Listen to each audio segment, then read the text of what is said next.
Bismillahirrahmanirrahim.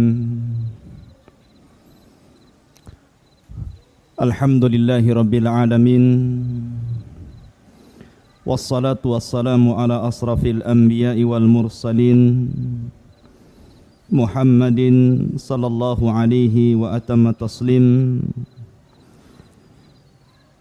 Allahumma allimna ma yanfa'una warzuqna al-amala bima 'allamtana.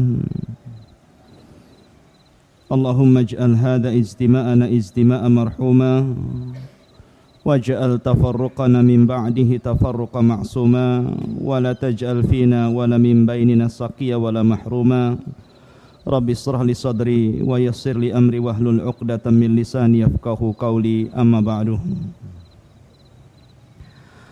Hadirin jamaah salat tarawih Masjid Jabal Rahmah rahimani wa rahimakumullah.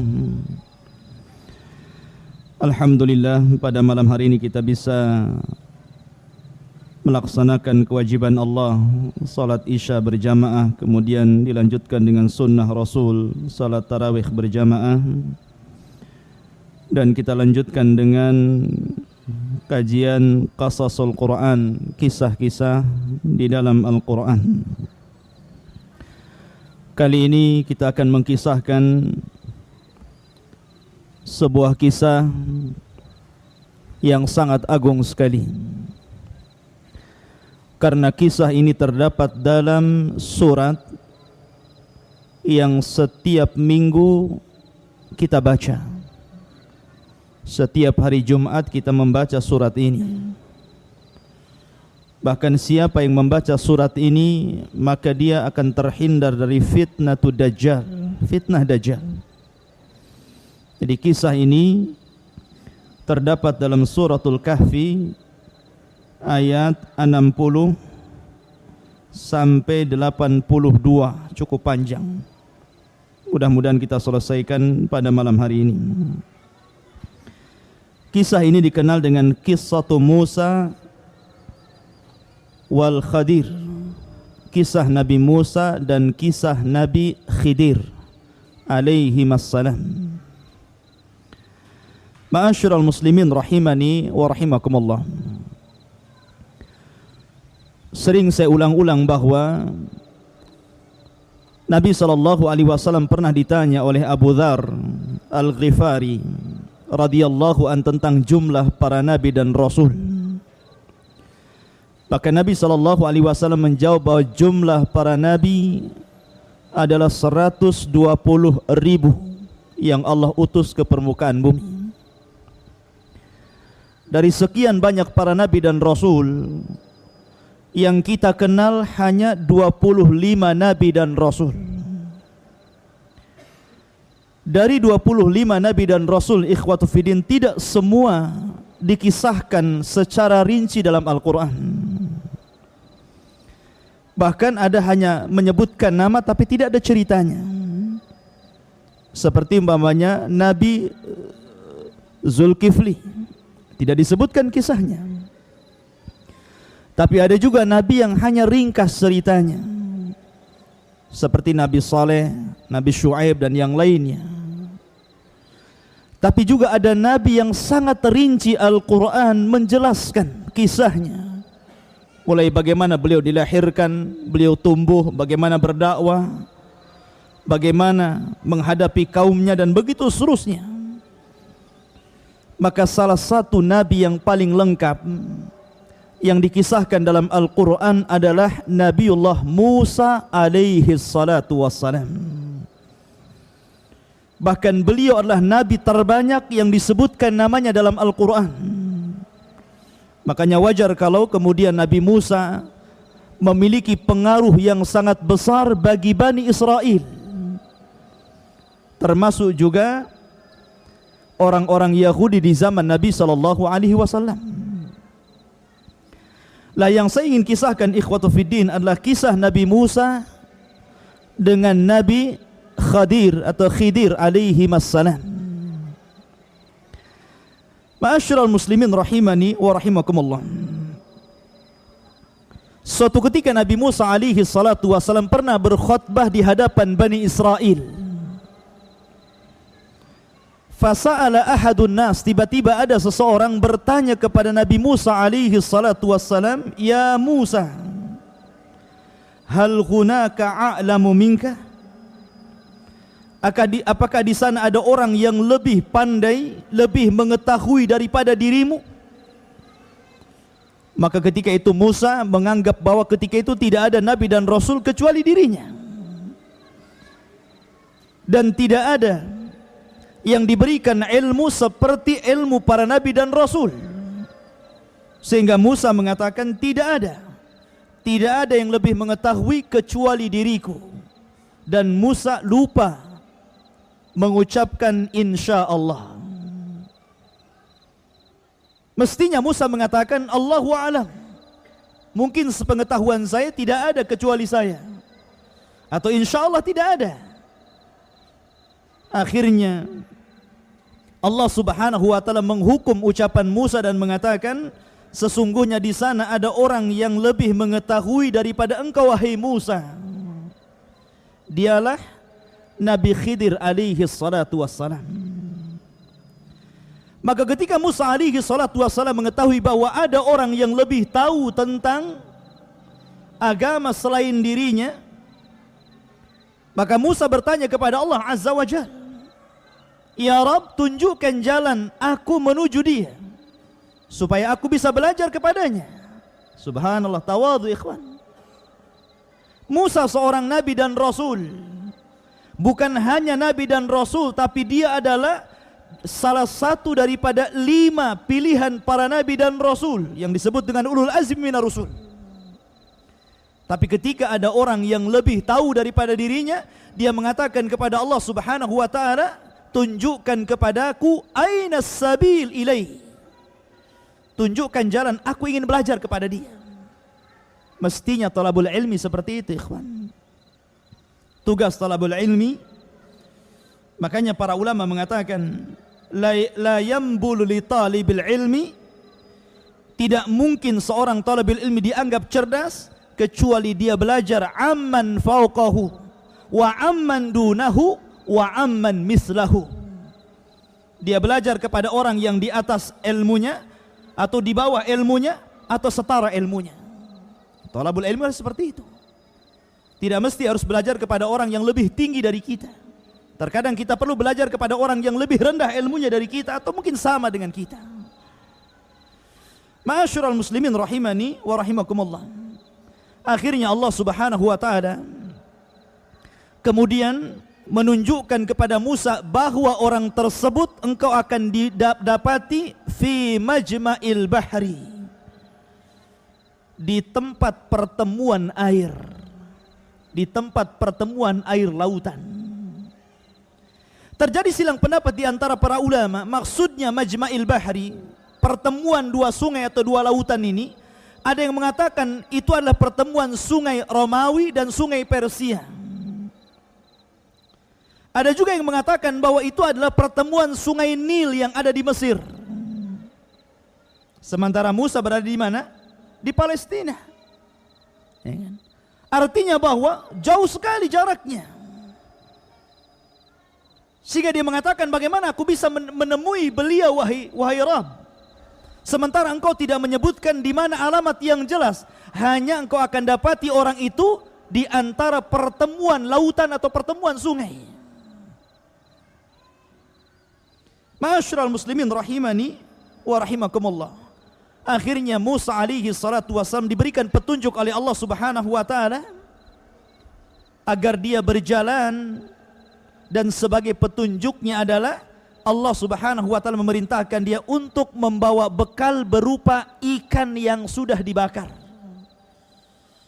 Karena Musa adalah ibnu Misr, anak Mesir, dia dihidupkan di istana Fir'aun. Dan kebiasaan orang-orang Mesir dahulu apabila melakukan safar, biasanya mereka membawa perbekalan. Salah satunya adalah ikan yang diawetkan. Makanya antum tahu ikan ini kan bisa diawetkan jadi ikan asin. Ikan asin ini bisa tahan bertahun-tahun, ikhwan. Ya kan? Ma'asyiral muslimin rahimani wa rahimakumullah. Bawalah ikan tersebut sebagai bekalmu. Nanti kalau seandainya Sampai di tempat tujuan, ikan itu akan memberikan alamat kemana Nabi Khidir berada. Itu saja. Maka dimulailah kisah ini, ikhwatu fiddin, perjalanan Musa menuju Khidir li talabil ilmi, untuk menuntut ilmu. Subhanallah. Ini ada syariat rihlah namanya. Ya. Rihlah li talabil ilmi. Maka Allah Subhanahu wa taala memulai dalam surat Al-Kahfi ayat 60. Allah mengatakan, wa idh qala Musa li fatahu, dan ingatlah ketika Musa berkata kepada pembantunya, siapa? Yusha ibn Nun, yang kelak akan menjadi nabi juga. Yusha bin Nun ini, di tangan Yusha bin Nun inilah Baitul Maqdis akan dimenangkan. Karena ketika Nabi Musa alaihi salatu wasalam suatu ketika diberikan bala ujian oleh Allah Azza wa Jalla selama 40 tahun berada di sebuah tempat, tidak bisa keluar dari situ. Akhirnya Musa pun meninggal di situ. Kemudian Nabi Harun pun meninggal di situ. Kemudian pemimpin Bani Israel jatuh ke tangan Nabi Yusha ibn Nun. Dari sinilah kemudian Yusha ibn Nun membawa pasukan Bani Israel merebut Baitul Maqdis. Nanti kisahnya lain lagi. Tapi yang jelas ikhwatu fiddin yang dimuliakan Allah Azza wa Jal, akhirnya Nabi Musa pun bersama Yusha pembantunya mengatakan, wa idh qala Musa li fatah, ketika Musa berkata kepada pembantunya, la abrah hatta ablugha majma'al bahri au amdiya huquba. Dan ingatlah ketika Musa berkata kepada pembantunya, aku tidak akan berhenti berjalan walaupun aku harus menghabiskan seluruh usiaku, saya tidak akan berhenti berjalan. Ya kan? Sampai bertemu dengan pertemuan dua lautan, atau aku akan berjalan terus menerus bertahun-tahun dan tidak pernah kembali. Sampai bertemu dengan Nabi Khidir alaihi salatu wassalam. Ini ada faedah ikhwatu fiddin, ini himmahnya talabul ilmi namanya. Semangat menuntut ilmu. Makanya dulu ada cerita kisah ulama zaman dulu. Dia meninggalkan keluarganya belajar bertahun-tahun. Ya. Akhirnya anak bayinya ini sampai tumbuh menjadi orang dewasa, dia nggak tahu bapaknya. Karena bapaknya sedang talabul ilmi. Setelah bapaknya dewasa, ternyata datanglah bapaknya. Jadi anaknya sudah dewasa, bapaknya datang sudah menjadi ulama besar. Ketika hendak masuk ke rumahnya, hampir berkelahi dengan anaknya. Dikiranya mau mengganggu ibunya, padahal dia adalah bapaknya gitu kan. Setelah ibunya mengatakan dia adalah abuk, bapakmu, baru dia mengenalinya. Artinya bahwa sang ulama ini bertahun-tahun belajar gitu kan. Makanya dahulu ada ulama namanya Qatadah. Qatadah ini orangnya banyak cacatnya, subhanallah. Pincang, kemudian tidak punya hidung, melebes ke dalam, matanya rusak, tangannya tidak bisa bergerak, memiliki banyak cacat. Dan dia seorang budak dari seorang wanita. Karena dia banyak cacat ikhwatu fiddin, sehingga tidak bisa dipekerjakan oleh tuannya. Akhirnya daripada merepotkan, maka oleh wanita tersebut a'taqahu, kemudian dimerdekakan. Setelah dimerdekakan ikhwatu fiddin, dia pulang ke rumahnya, ke ibunya, dia sedih menangis. Kenapa tuanku memerdekakan aku? Kenapa? Karena biasa dikasih makan, dikasih minum, dikasih pakaian, dikasih tempat tinggal, sudah nggak jadi budak lagi, jadi orang merdeka. Artinya menjadi seorang budak tidak mesti hina. Karena budak dalam Islam itu dilindungi. Antum jangan berpikir budak itu disuruh-suruh gitu kan, suruh kerja, suruh, enggak. Islam itu mengatur perbudakan. Terkadang kalau budak ini tanpa majikan, dia akan kesulitan hidupnya. Seperti Qadadah, dia ngeluh kepada ibunya. Maka ibunya mengatakan, wahai anakku, kalau engkau ingin diangkat derajatmu dunia akhiratmu, utlubal ilmu, belajarlah kamu. Maka mulailah belajar Imam Qatadah rahimahullahu ta'ala ini, dan tinggal di masjid yang banyak para ulamanya di situ, sampai ketika seluruh para ulama meninggal dunia di masjid itu, maka ilmunya sudah tertanam tertancap kepada Qatadah ibn Di'amah rahimahullahu ta'ala. Dan dia menjadi alimul Makkah, seorang alim kota Mekah ketika itu.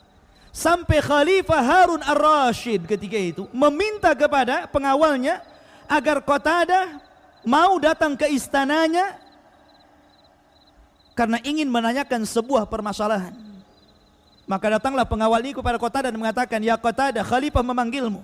Ketika itu Qatadah sedang di Mina, sedang melayani jamaah haji. Orang ngantri bertanya kepada dia. Kata Qatadah, al-ilmu yu'ta wa la ya'ti. Katakan kepada Khalifah, ilmu itu didatangi, bukan datang sendiri. Bayangkan, Khalifah ikhwan. Ya. Dia mengatakan kepada Khalifah, katakan kepada Khalifah, ilmu itu didatangi, bukan datang sendiri. Artinya apa? Antum hadir ke majelis ta'lim seperti ini. Akhirnya kemudian sang Khalifah pun datang menemui Qatadah. Bayangkan, dari istananya turun, kemudian menemui Qatadah yang sedang melayani jamaah haji yang bertanya kepadanya. Ketika itu sedang ngantri ikhwan. Ketika melihat Khalifah, ya otomatis orang pun pada minggir kan. Ya. Kata Qatadah, ya Khalifah, kalau engkau ingin mendapatkan ilmu, ngantri di sana. Bayangkan, disuruh ngantri Khalifah ikhwan. Ya. Akhirnya kan dia menghormati Qatadah, akhirnya ngantri satu-satu sampai hilang, kemudian giliran dia baru bertanya dan dia merasa puas dengan jawabannya. Kemudian dia berkata kepada anak-anaknya, belajarlah engkau, karena sesungguhnya tidak ada perkara yang lebih lezat daripada ilmu din.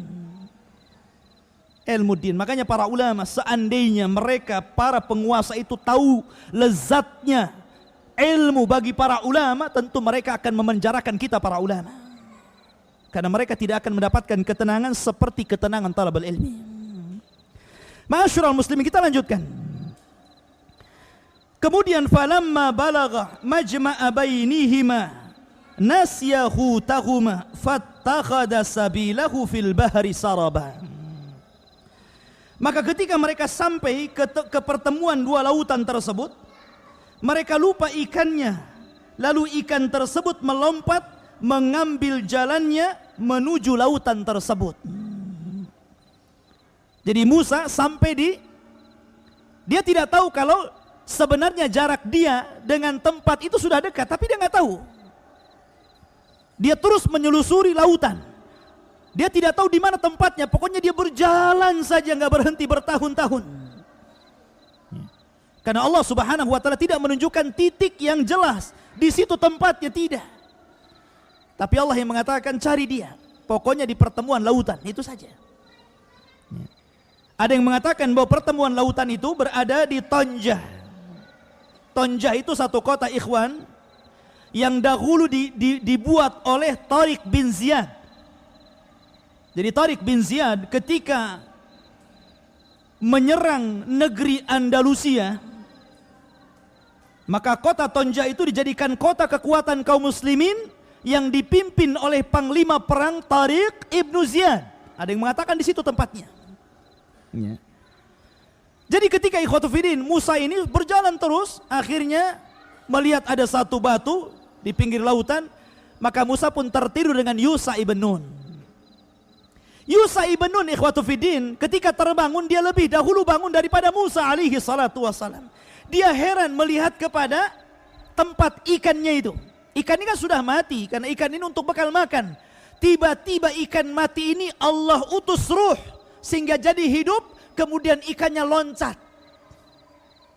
Jadi ikannya itu loncat dari tempatnya. Ikan ini ikan sudah terpanggang ikhwan, tiba-tiba jadi hidup kembali. Kemudian loncat dari tempatnya. Maka Yusha bin Nun memperhatikan, takjub gitu kan. Loh, kok bisa? Kaget gitu. Ibarat antum tiba-tiba mau makan ikan gitu kan, tahu-tahu hidup ikannya gitu, loncat-loncat kan, nggak jadi makan antum. Loncat ikannya. Akhirnya diperhatikan ikan itu berjalan. Lah karena ikan itu ikhwatu fiddin berada di pinggir lautan, artinya tidak sampai ke tengah, maka ketika ikan ini berjalan, maka dia akan membuat garis.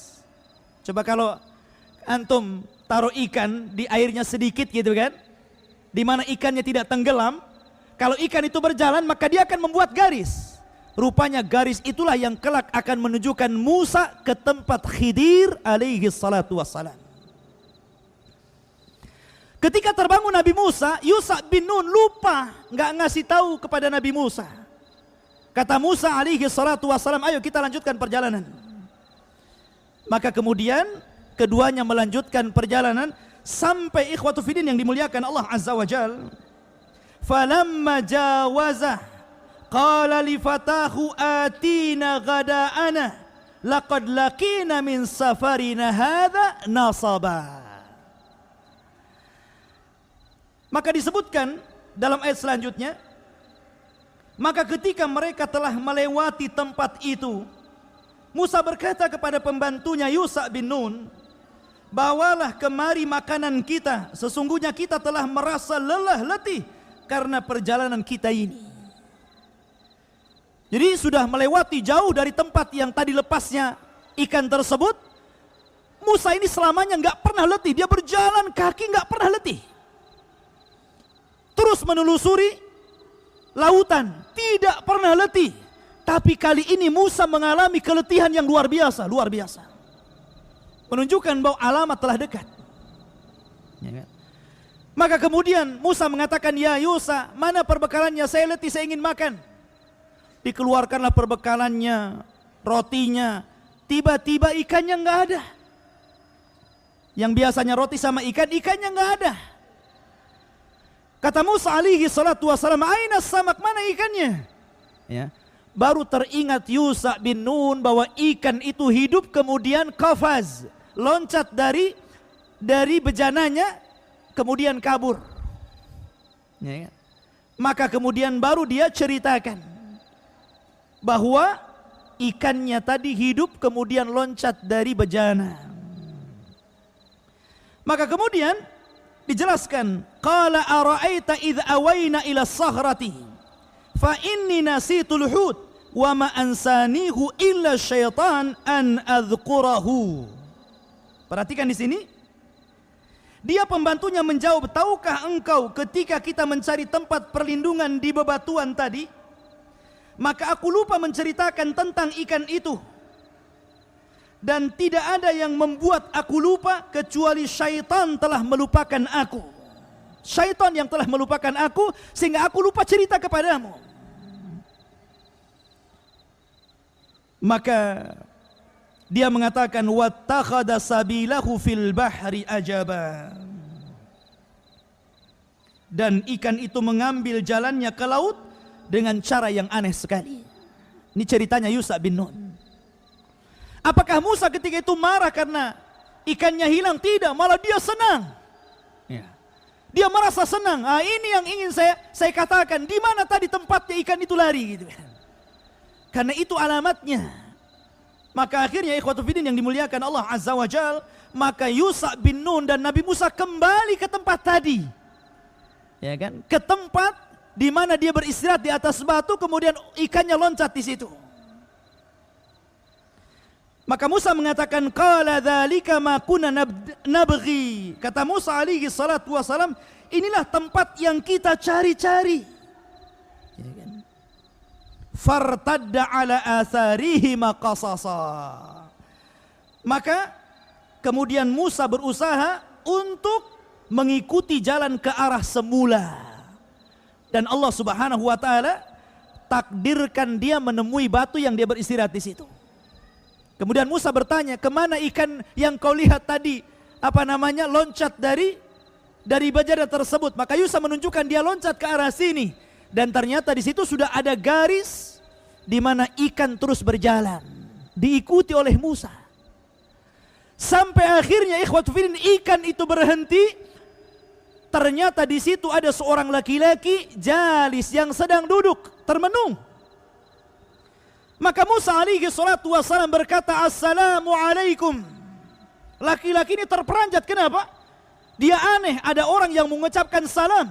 Bagaimana mungkin hidup di negeri kafir yang tidak mengenal Allah dan tauhid, tiba-tiba ada orang yang mengucapkan salam, assalamualaikum. Maka Orang ini mengatakan, waalaikumsalam, mana anta, siapa kamu? Dia mengatakan, ana Musa. Musa min Bani Israel. Musa nabinya Bani Israel. Musa mengatakan, ya, saya Musa nabinya Bani Israel.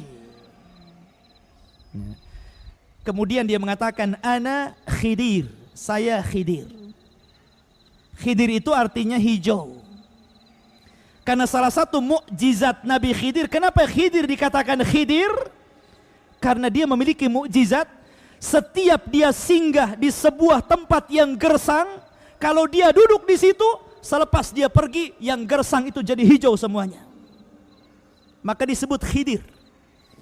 Karena setiap tempat yang diduduki, dia menjadi hijau, kembali tumbuh-tumbuhannya hidup, tanam-tanamannya hidup, menjadi hijau. Maka disebut Khidir. Itu salah satu mukjizatnya. Maka berkenalannya antara Musa dan Khidir. Maka Musa pun bercerita kepada Khidir bahwa dia diperintah Allah Subhanahu wa taala begini begitu, sampai aku diperintah untuk mencarimu dan belajar kepadamu. Maka Allah katakan, fawajada 'abdan min ibadina atainahu rahmatan min indina wa 'allamnahu min ladunna ilma.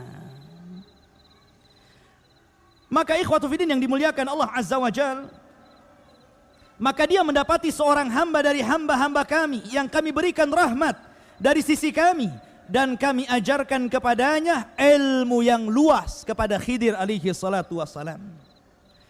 Kemudian mulailah Musa alaihi salatu wassalam meminta agar diajarkan ilmu dari Khidir kepadanya.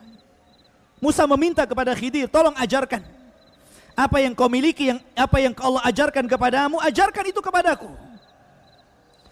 Maka Musa mulai mengatakan, qala lahu Musa, berkata Musa, hal attabi'uka ala an tu'allimani mimma 'ullimta rusyda. Ikhwatu fiddin yang dimuliakan Allah Azza wa Jalla, maka kemudian Musa meminta kepada Khidir alaihi salatu wassalam, apakah saya boleh mengikutimu wahai Khidir, agar engkau mengajarkan kepadaku apa yang telah Allah ajarkan petunjuk kepadamu. Harusnya talabul ilmi seperti itu, ikhwan. Datang kepada ustaz, datang kepada para ulama, datang kepada para masyayikh, kepada para guru-guru, tolong ajarkan saya ilmu. Meminta, karena ilmu itu dicari.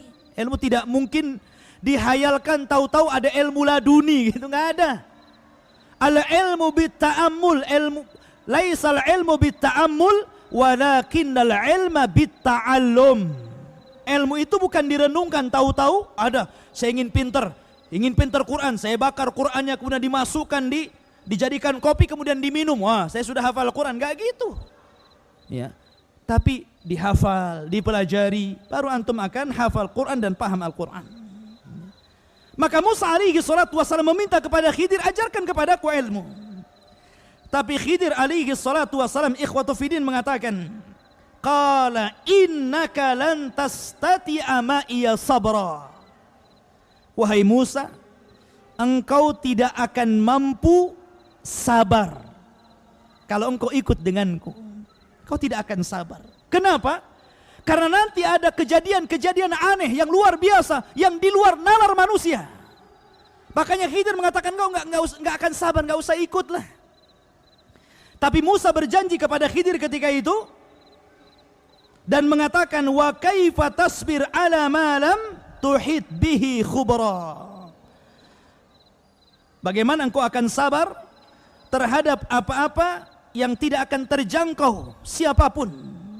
Tapi Musa mengatakan, satajiduni insyaallahu sabira wala a'si laka amra. Ya, Musa meyakinkan Khidir ini dengan mengatakan, engkau akan mendapati aku insyaallah, jika Allah berkehendak, saya akan menjadi orang sabar dan saya tidak akan bermaksiat, apapun perintahmu saya akan turuti. Janji ini Musa ini. Musa berjanji kepada Khidir, apapun yang dikatakan Khidir kepada Musa, dia akan turuti, dia akan taati, dia akan sabar. Akhirnya ikhwatu fiddin yang dimuliakan Allah Azza wa Jalla, Khidir mengatakan satu syarat baik, kalau kau ikut aku, ini syaratnya. Ya. Qala fa in ittaba'tani, kalau engkau betul-betul ingin belajar kepada aku, ingin ikut aku, fala tas'alni an syai'in, jangan tanya sedikit pun, hatta uhditsa laka minhu dzikra, sampai aku yang kelak akan menjelaskannya. Kau jangan tanya apapun kejadian, jangan tanya, lihat saja, dengarkan saja, nanti penjelasannya nanti aku akan jelaskan. Ya kan? Fantalaqa, keduanya mulai berjalan. Hatta idza raqiba fis safinati kharaqaha. Maka setelah terjadi akad dengan Musa dan Khidir ini, Musa siap belajar kepada Khidir dengan syarat-syarat tadi, berangkatlah Musa dengan Khidir. Maka ketika itu Khidir ingin menyewa sebuah perahu, dan subhanallah, Khidir ini dikenal di masyarakatnya. Karena dia seorang nabi, walaupun terjadi khilaf pendapat apakah Khidir itu wali, apakah dia nabi. Tapi yang jelas bahwa seandainya dia wali, maka kedudukan nabi masih lebih hebat daripada wali. Karena ada orang-orang ahlul bidah ikhwat fillah yang mengatakan bahwa wilayah itu lebih hebat daripada nubuwah. Wali itu lebih hebat daripada nabi katanya. Buktinya Nabi Musa belajar kepada Khidir katanya. Kalau memang Khidir wali, kenapa Nabi Musa belajar kepada wali, menunjukkan wali lebih hebat daripada nabi kan? Mereka berdalil seperti itu. Walaupun pendapat yang kuat bahwa Khidir itu nabi bukan wali. Walaupun dia nabi, tetap kedudukannya lebih rendah daripada Musa. Karena Musa bukan hanya sekedar nabi, dia rasul, dia ulul azmi, dia kalimullah. Dia lebih hebat daripada Khidir. Tapi Allah sedang menguji Musa karena kesombongannya. Ya. Ma'asyiral muslimin rahimani wa rahimakumullah. Ketika Nabi Khidir berbicara kepada seorang nelayan yang memiliki perahu, maka akhirnya berangkatlah keduanya bersama perahu tadi. Berangkatlah perahu itu sampai kepada tujuan, selesai. Tiba-tiba Khidir sebelum turun, dia ambil palu besar, kemudian dilobangi kapalnya sampai keluar air, akhirnya tenggelam kapal itu. Ghadiba Musa, Musa marah ini, lihat. Ya kan? Sudah digratiskan, ditenggelamkan lagi, gimana nggak marah? Musa ini kan kuat, suka kelahi ikhwan. Bahkan Musa pernah membunuh kaum Kibti. Sekali pukul mati kaum Kibti itu. Akhirnya dia lari kan ke Madian, akhirnya menikah di Madian. Karena dikejar oleh tentara Fir'aun. Faghadiba Musa, Musa marah. Apa-apaan antum ini? Sudah digratiskan kau tenggelamkan pula kapalnya gitu kan. Ya. Makanya kemudian Musa mengatakan, qala akharaqtaha litughriqa ahlaha? Wahai Khidir, apakah engkau sengaja menenggelamkan kapal itu agar engkau menenggelamkan orang-orang yang berada di kapal itu? Lihat bagaimana Musa memiliki sifat rahmat ikhwan. Musa tidak mengatakan apakah engkau akan menenggelamkan aku gitu kan. Tapi Musa mengatakan apakah engkau akan menenggelamkan orang-orang ini? Dianya nggak ada. Artinya apa? Itsar, mendahulukan orang lain. Dia tidak mengatakan apakah engkau akan menenggelamkan kami? Aku enggak. Musa enggak mengatakan seperti itu. Musa mengatakan apakah engkau akan menenggelamkan orang yang di atas kapal ini? Subhanallah, ini rahmat ikhwan, pelajaran besar. Itsar, mendahulukan orang lain. Ya. Kemudian laqad ji'ta syai'an imra. Kamu ini sudah keterlaluan. Kamu sudah melakukan perkara mungkar. Padahal tadi syaratnya apa? Jangan tanya. Dia lupa syaratnya. Kan sudah disyarati, kalau melihat sesuatu jangan tanya, diam saja. Nah, akhirnya apa? Khidir mengatakan apa?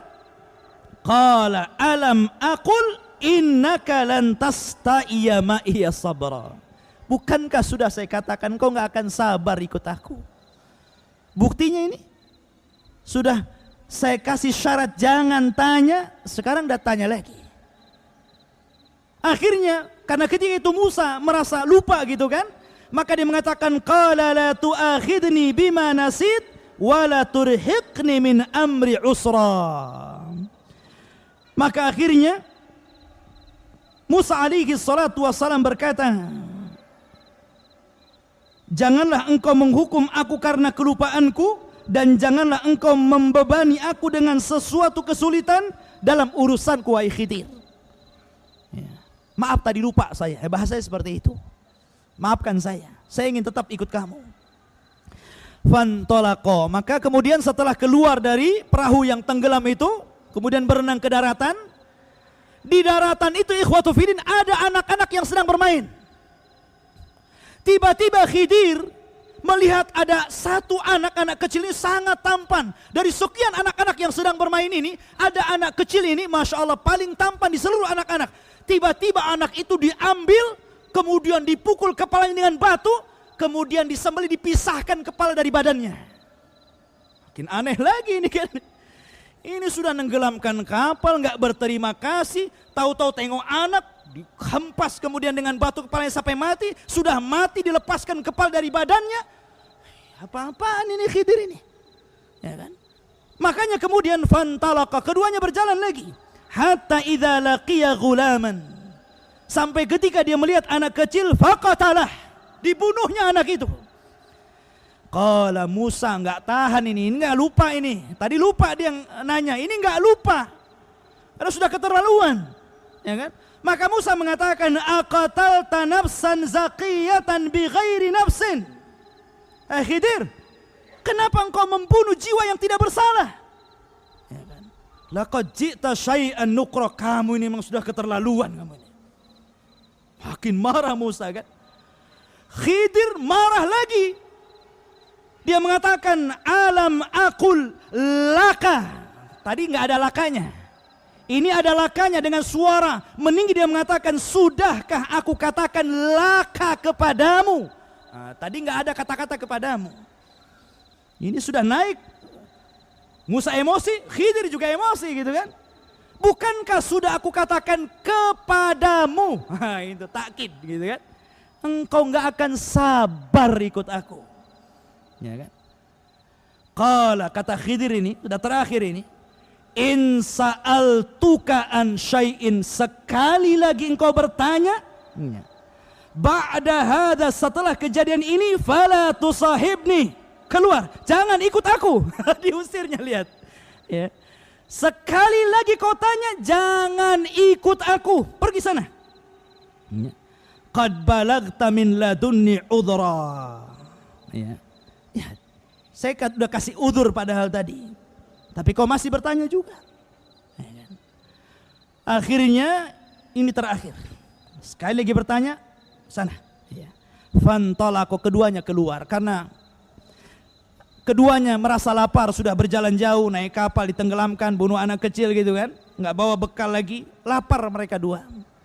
Dengan Yusha bin Nun, akhirnya mereka ingin meminta bantuan kepada sebuah desa. Ya. Masuklah mereka ke dalam desa tersebut karena mereka kelaparan, ikhwatu fiddin yang dimuliakan Allah Azza wa Jalla. Mereka ingin makan.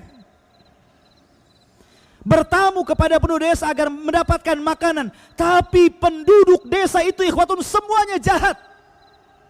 Enggak ada yang baik. Mereka tidak suka dengan tamu. Mereka malah mengusir Nabi Khidir, Nabi Musa dan Yusha bin Nun disuruh keluar. Mereka jahat semuanya.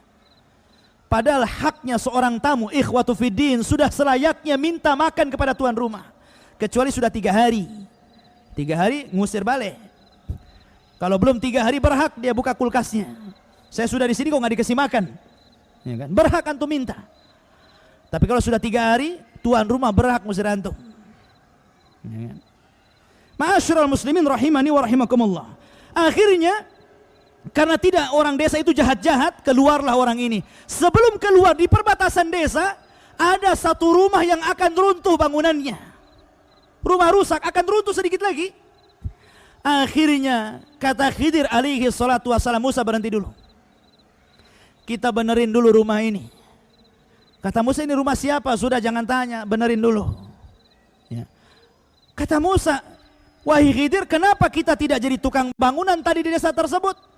Kita bisa cari rumah yang rusak, yang jelas ada penghuninya, habis kita benerin, kita minta upah, kan lumayan bisa beli makanan. Ini enggak jelas punya siapa, enggak ada penghuninya, rumah kosong, mau roboh, tiba-tiba kau suruh kami benerin. Ya.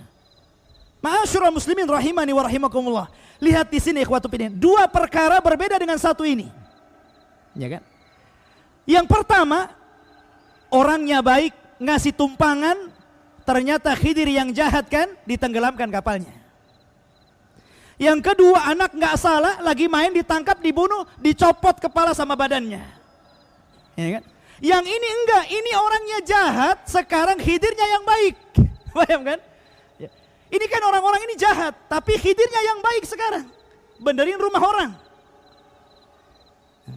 Makanya kemudian fantalaqa. Keduanya berjalan lagi. Hatta idza ataya ahla qaryatin, sampai ketika keduanya masuk ke dalam desa tersebut, istat'ama, keduanya minta makanan ahlaha kepada penduduknya, fa'abau, mereka enggak mau ngasih makan. An yudhayyifuhuma, untuk menerima tamu keduanya, fawajada fiha jidaran yuridu an yanqad fa'aqamahu. Maka ketika keluar dari desa tersebut, melihat ada tembok yang akan runtuh, maka keduanya memperbaiki. Lau syi'ta lattakhadta alaihi ajra. Wahai Khidir, kalau engkau mau, engkau akan dapat upah dari orangnya. Tapi jangan rumah ini enggak jelas penghuninya. Ikhwatu fiddin yang dimuliakan Allah Azza wa Jal. Baru kemudian Khidir mengatakan kepada Musa, qala hadha firaqu baini wa bainik. Ini perpisahan kita berdua. Sa'unabbi'uka bita'wili ma lam tasti' alaihi sabra. Sekarang aku akan jelaskan apa-apa yang kau tidak sabar ingin tanya tadi. Kenapa aku tenggelamkan kapal? Kenapa aku bunuh anak itu? Kenapa pula aku mengajak engkau untuk memperbaiki rumah yang gak jelas penghuninya ini? Kemudian dia mengatakan, amma safinatu fakanat limasaqina ya'maluna fil bahri, fa'aradtu an a'ibaha, wa kana wara'ahum malikun ya'khuduna kulla safinatin ghasbah. Alasan yang pertama, saya ini kasihan dengan orang-orang miskin di sini. Di sini ini ada raja yang zalim. Kalau ada melihat perahu yang bagus, maka akan dirampasnya dengan paksa. Saya kasihan dengan orang-orang nelayan. Mereka nggak punya mata pencarian kecuali itu, kecuali dengan perahunya. Tapi ketika ada melihat perahu rusak, perahu bocor, mereka nggak akan ambil. Ya. Maka sengaja aku bocorkan perahu itu supaya kesannya rusak. Nanti kalau seandainya perahu itu akan dipakai lagi, tinggal diangkat, diperbaiki, selesai. Nggak jadi diambil raja, dia tidak kehilangan pekerjaan. Wa ammal ghulam, adapun anak yang kubunuh itu, yang aku lepas kepala dari badannya itu, fakana abawahu mu'minaini, bapak ibunya ini mukmin, saleh, taqi, ya kan? Fakhashina an yuhriqahuma tughyanan wa kufra. Karena Khidir ini nabi, ikhwan, dapat wahyu dari Allah. Allah memberitahu lewat Jibril bahwa anak itu kalau sudah besar jadi jahat nantinya. Nanti durhaka kepada orang tuanya, mengajak orang tuanya ke kufuran. Maka sebelum anak ini besar, kemudian menjadi jahat, kasihan orang tuanya yang saleh dan saleh itu. Kelak akan dijahati anaknya. Sebelum dia menjahati orang tuanya, aku bunuh dulu. Tapi Nabi, ikhwan, antum gak bisa mengamalkan seperti Khidir. Ini ciri-ciri nampak ini udah nakal nih kecil-kecilnya. Ini udah gede nih, bunuh aja racun-racun. Nggak gitu, ikhwan. Dia dapat wahyu, nggak sembarang. Ya.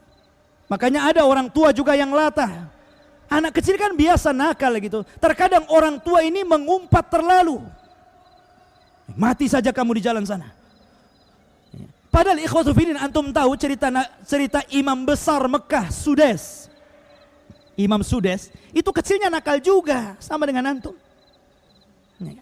Tapi setiap nakal, ibunya sudah pitam, sudah marah sama Sudes kecil ini, selalu mengatakan, ya Sudes, idhab ilal haram. Bagusnya kau pergi ke Masjidil Haram, mudah-mudahan Allah jadikan kau imam di situ. Setiap marah ngomong begitu.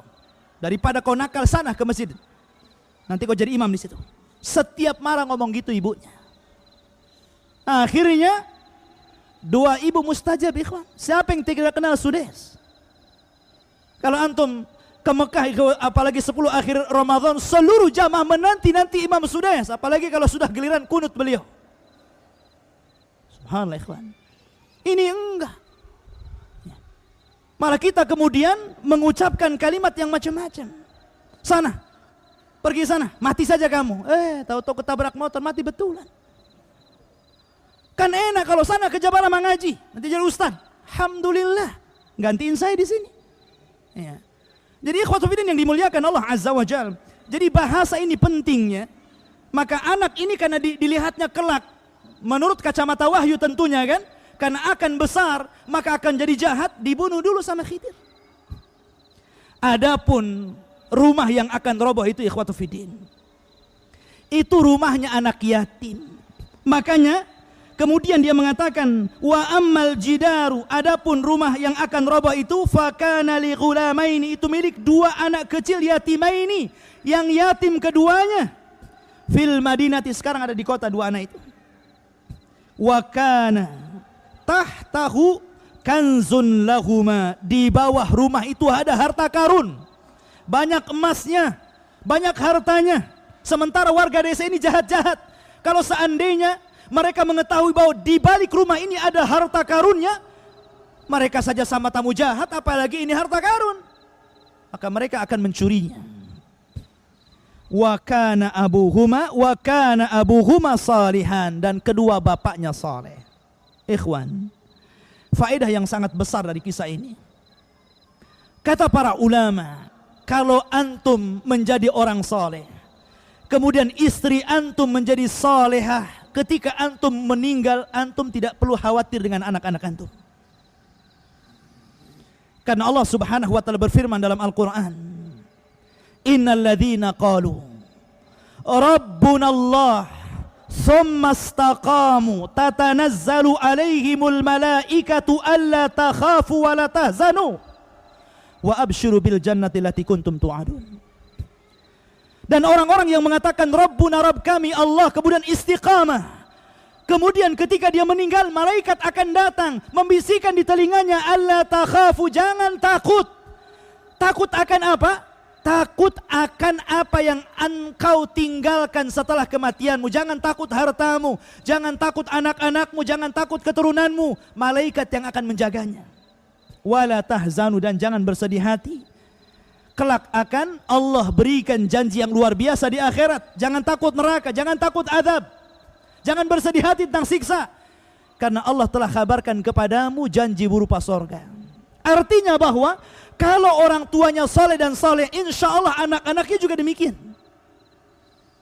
Anak-anaknya juga demikian. Ya. Karena di sini ikhwatu fiddin, bagaimana Khidir ini ikhwatu seorang nabi yang tidak kenal dengan orang tua anak ini, tetapi diarahkan oleh malaikat untuk memperbaharui rumah tersebut, karena rumah itu anak milik anak yatim dan orang tuanya saleh, harus dijaga. Allah berikan penjagaan lewat orang lain. Allah berikan penjagaan lewat orang lain, lewat malaikat yang menyuruh orang lain untuk menjaga harta kita, anak-anak kita dan keturunan kita. Kemudian ikhwatu fiddin yang fa'arada rabbuka an yablugha ashuddahuma wa yastakhrija kanzahuma rahmatan mir rabbika wa ma fa'altuhu an amri. Maka di sini ditutup kalimatnya apa? Dan aku tidak melakukan itu semua kecuali karena perintah Allah. Artinya ini bukan idenya Khidir. Bukan Khidir pandai-pandai nenggelamkan kapal, membunuh anak, kemudian membangun. Tidak, ini semua adalah perintah Allah. Dari sini menunjukkan bahwa Khidir adalah nabi, karena tidaklah dia melakukan sesuatu kecuali karena perintah Allah. Dzalika ta'wilu ma lam tasti alaihi sabra. Itulah ta'wil, penafsiran yang membuat engkau tidak pernah sabar ikut denganku. Masih banyak kisah-kisah Al-Quran, insyaallah kita akan kisahkan yang lain.